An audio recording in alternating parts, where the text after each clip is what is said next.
내가 사랑하는 사람이 돌아가셨을 때 예. 극락에 가셔서 어떻게 지내시는지 궁금할 때가 많아요. 예.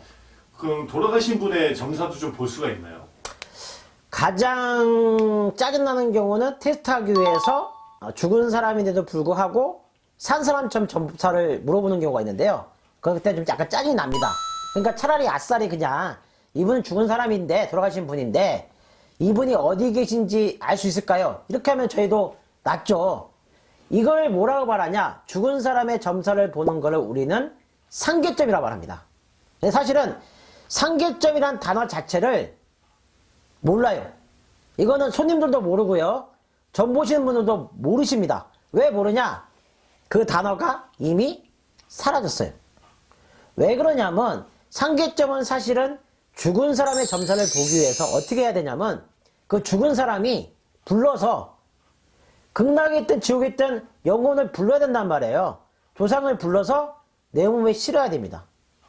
그럼 왜 안 하냐? 그럼 왜 모르냐? 할 줄 아는 사람은 이미 사라졌고요. 한다고 해도 너무 힘들어서 안 합니다. 왜 안 하냐? 쉽죠. 우리가 구슬하거나 일을 할 때는 조상을 불러서 이렇게 해서 공수를 내리잖아요. 점사를 보고. 그와 같은 거를 사실 상담료만 받고 하기에는 저희 몸이 슈퍼맨도 아닌데 너무 힘들어요. 만약에 상계점만 하루에 만약에 10명만 본다 생각해보세요. 예를 들어서. 그 상담료로 우리가 통해서 받았다 치지만 제 몸에 그 영혼이나 귀신이나 조상을 실어서 보는 거기 때문에 아마 두세 명 보고 쓰러져 가지고 더 이상 다른 손님을 못 받습니다. 그래서 상계점은 죽었는지 살았는지가 보는 게 아니라 돌아가신 분이 어디 계신지를 보는 게 상계점이지만 안 하고 있다는 거죠. 그럼 어떻게 해야 되냐 도대체. 가끔씩 전화점사를 통해서 물어보시든 방문점사를 통해서 물어보시든 이렇게 물어보세요. 아, 저희 아버지가 돌아가셨는데 도대체 편하게 계신지 모르겠다.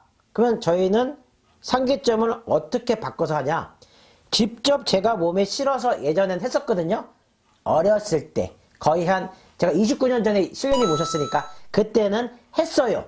5명이고 7명이고 당연히 그렇게 해야 되는 줄 알고 지금 이제 세월이 흘러서 어떻게 하냐.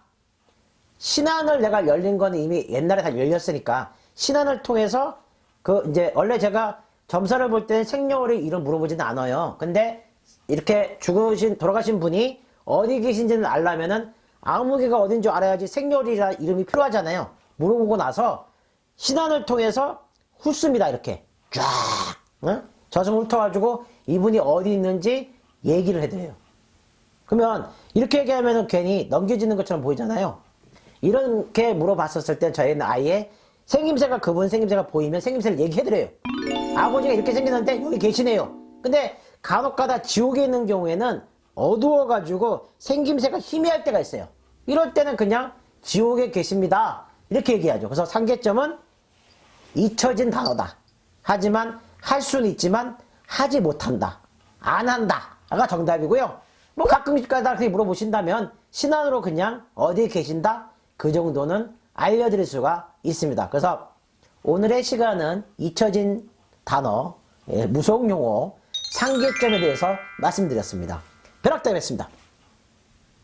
벼락다이의 구독하기는 필수입니다. 구독, 좋아요, 구독, 좋아요.